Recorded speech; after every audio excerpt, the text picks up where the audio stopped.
Hello, everyone. My name is Emily Golia. I am an actor, singer, and creator here in Los Angeles. And I am so excited to be here with singer, actor, and photographer, Sophie Goron. Goron. Hello. Goron? Yes, you got it. Sophie Goron. You Great. got it. Fantastic. All righty. I'm so happy you're here. I'm so excited to talk with you. Before we get started, I'm going to show everyone a quick video.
I love that. That's such an amazing reel of what you can do. Can you tell me about a few things that are on there that we just watched? Sure. So I think one of the clips is from like my college's showcase performance. I believe there's a few clips in there from one of my first post-grad gigs that I did as a sort of resort entertainer at this Love that. Fun. resort in West Virginia. Yeah, it was a really interesting job. This was in the fall winter of 2019.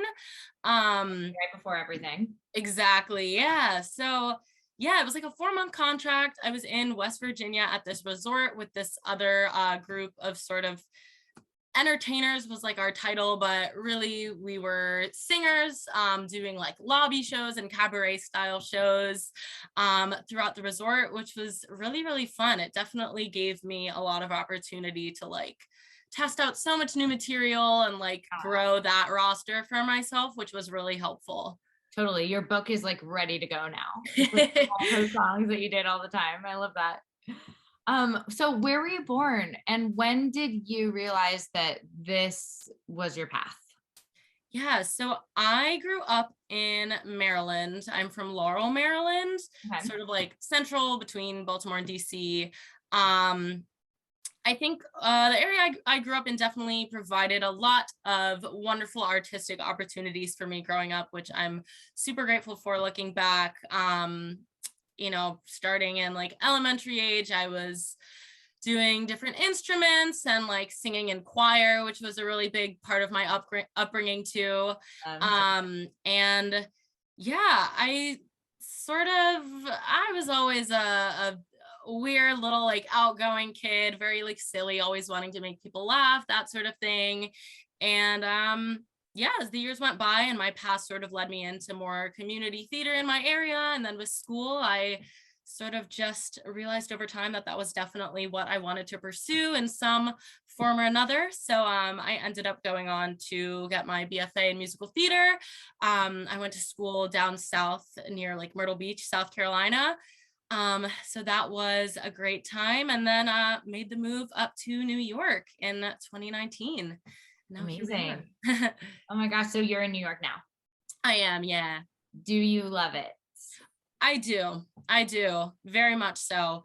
Definitely still navigating post-COVID New York audition world, which has been quite a journey, but you know, we're here, we're doing it. Wouldn't change it at all. So did you stay there over the pandemic? I stayed for a bit. So when I got back from that West Virginia gig, that was sort of my first true audition season, and it got cut short obviously when everything started happening in early March. I stayed in the city for a few months on my own because my roommate had left already by that point. And a couple months in, I decided there was no way that I could be like in it for the long haul by myself in my apartment. So No, I yeah. know, yeah. I ended up going home to Maryland to stay with family for a little bit. And then moved back in August of 2020. So I've been here since that point. Oh, of 2020. Hmm. Wow, you came back Yeah. quickly. Yeah, I was eager to get back. I think part of me knew that, I don't know, it might be a slow moving process, and it would still take a while for things to get back and rolling, but I was Yeah. definitely eager to get back and, you know, attempt to start feeling a sense of sort of normalcy, or like get back into a routine, whatever that ended up Yeah. looking like. Yeah, absolutely. Are you like, do you have any advice for people out there? Like, how did you stay creatively fulfilled when everything shut down? Yeah. It was hard. I mean, to be honest with you, I think there was a big chunk of time in the beginning where like I didn't. And I think, Which is great too. yeah, I think I really needed that, honestly. And I think my biggest takeaway from that, I think like a lot of people and artists specifically, just even still, like we don't, we haven't given ourselves enough grace when it comes to, what this post-COVID creativity journey looks like, because I definitely think there's a lot of people I've spoken to about just like sort of that pressure to stay creative or stay up to, whatever it is, classes, lessons throughout the pandemic. And, that journey looks so different for everyone. And Yeah. I think for me, just like being really gracious with myself in terms of getting back into things at my own pace and reminding myself that my journey isn't going to look like anyone else's. And I think another really key thing for me has been um, acknowledging that my identity as an artist is not, dependent on like what I'm booking now or attempting to book, or like the number of auditions I'm doing back in person again, and sort of just staying having that sense of grace with myself in terms of like letting whatever will be, and like moving at my own pace. So yeah. Oh my God. I loved everything that you just said. And you're in such a good and healthy place with it because like, yeah, there's so much natural, especially in the musical theater world.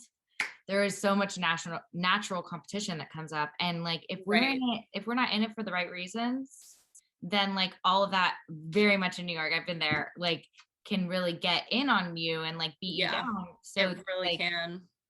really sounds like you're in a good place about realizing like you're doing it for the love of the art and you are an artist no matter what. Totally. And Exactly. Yeah. yeah, that's fantastic because it's like it's like what is success, right? And success is being happy in your life to me. Like that's Absolutely. my definition of it. And things come and things go and like it's the way the world works. So I think that's amazing. Yeah, absolutely. Yeah. Well, do you have anything coming up?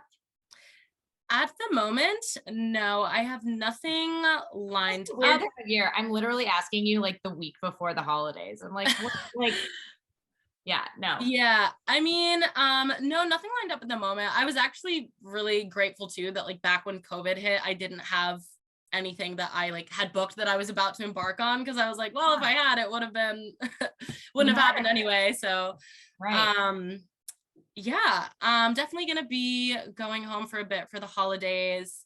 I think coming back and going into the new year, I'm interested to see like what, this formal audition season even looks like now. I mean, just so much has Yeah. changed.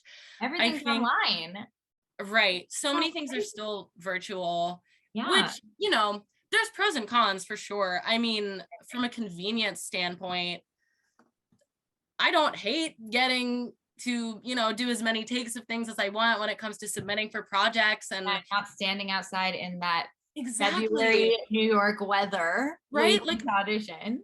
I think there was a lot about, that sort of pre-COVID audition process, specifically for musical theater, that was just very not equitable or sustainable. And I Things think I change. really hope going forward that that continues to change, like whatever that may look like. Who knows, who's to say, but definitely hopeful and interested to see that change continue down the horizon. Yeah, I totally agree. I do feel like, I mean, everywhere in all parts of the world, there's change happening, and theater has to jump on that train. Yeah, Yeah, it's absolutely. not livable. like like those conditions for people watching, it is so crazy, the audition season in New York. Like, you are waiting outside, no matter if you're union or not. You're Right. waiting outside for these auditions, and it is a long process. It takes your whole day. Like, for like 5 minutes. What is it? You're allowed like 1 minute in the room, Pretty right? much. 3 Yeah. minutes maybe?